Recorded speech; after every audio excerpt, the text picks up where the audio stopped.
పుట్టినప్పటి నుండి మనకు మొదటి పరిచయం మనకు మన అమ్మతోనే ఏర్పడుతుంది. అప్పటి నుండి మనం పెద్దగా అయ్యేంత వరకు మన అమ్మనే మనకు అన్ని తినడం కానీ, లేవడం కానీ, పడుకోవడం కానీ, ప్రతి ఒక్క పని చేయాల్సినవి ఏవే ఉన్నాయో అవన్నీ మనకు మన అమ్మనే నేర్పిస్తుంది. అందుకనే మన అమ్మ బడియే మొదటి పాఠశాల, అమ్మనే మనకు మొదటి గురువు అని చెప్పారు. అందుకనే మాత నిర్మాత భవతి. మన యొక్క నిర్మాణం, మన శారీరక నిర్మాణం అయినా సరే, ఏ నిర్మాణం అయినా సరే ఎవరు చేస్తున్నారు అని అంటే మన అమ్మనే మన యొక్క నిర్మాణము చేస్తుంది.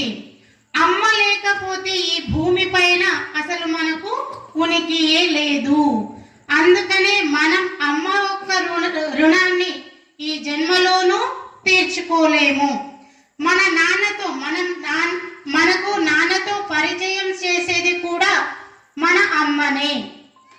ఇలా మన దేశంలో ఎంతో మంది మహాపురుషులు జన్మించారు. శంకరాచార్యులు, రామానుజులు, మహర్షి దయానంద స్వామి, వివేకానందుడు, వీళ్ళందరికీ, ఈ మహనీయులందరికీ కూడా జన్మనిచ్చింది ఒక మాతృమూర్తియే. ఆమె ఎలా అనుకుంటే అలా వాళ్ళను తీర్చిదిద్దింది. అందుకనే మనం ఆ మహనీయురాలిని ఎప్పుడు కూడా మన జీవితంలో మనం మరచిపోకూడదు. స్త్రీ అనే శబ్దంలో చూడండి 3 అక్షరాలు ఉన్నాయి. సకారము, తకారము, రకారము.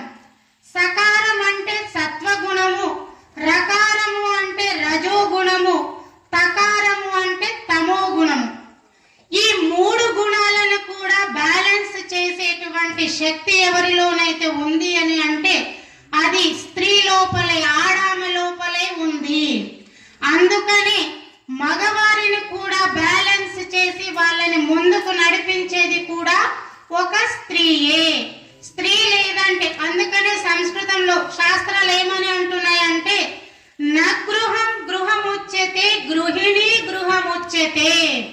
ఎందుకని చూడండి, మనం మన అమ్మగారింటి కానీ ఎక్కడికైనా వెళ్ళి ఒక వారం రోజులు కానీ 2-3 రోజుల తర్వాత కానీ మళ్ళీ మనం తిరిగి ఇంటికి వచ్చామనుకోండి, అప్పుడు ఇల్లు ఎలా ఉంటుంది? మొత్తం చెత్త చెరారం మొత్తం నిండిపోయి ఉంటుంది. అందుకనే నగృహం గృహముచ్యతే, అది ఇల్లు కాదు ఎప్పటి వరకైతే ఆ ఇంట్లో ఒక గృహిణి ఉండదు. అందుకనే మనం స్త్రీని గౌరవించాలి. స్త్రీలోనే అన్ని శక్తులు ఉన్నాయి.